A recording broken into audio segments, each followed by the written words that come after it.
आदित्यः सविता सूर्यः खगपूषा गभस्तिमान् सुवर्णसदृशो भानु हिरण्यरेता दिवाकरः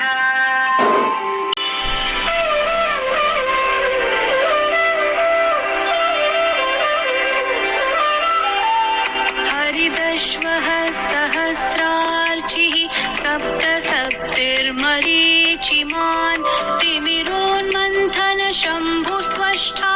मार्ताण्डअंशुमान् हिरण्यगर्भः शिशिरस्तपनो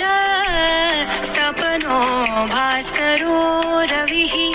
अग्निगर्भोदिते पुत्रः शङ्खशिशिरनाशनः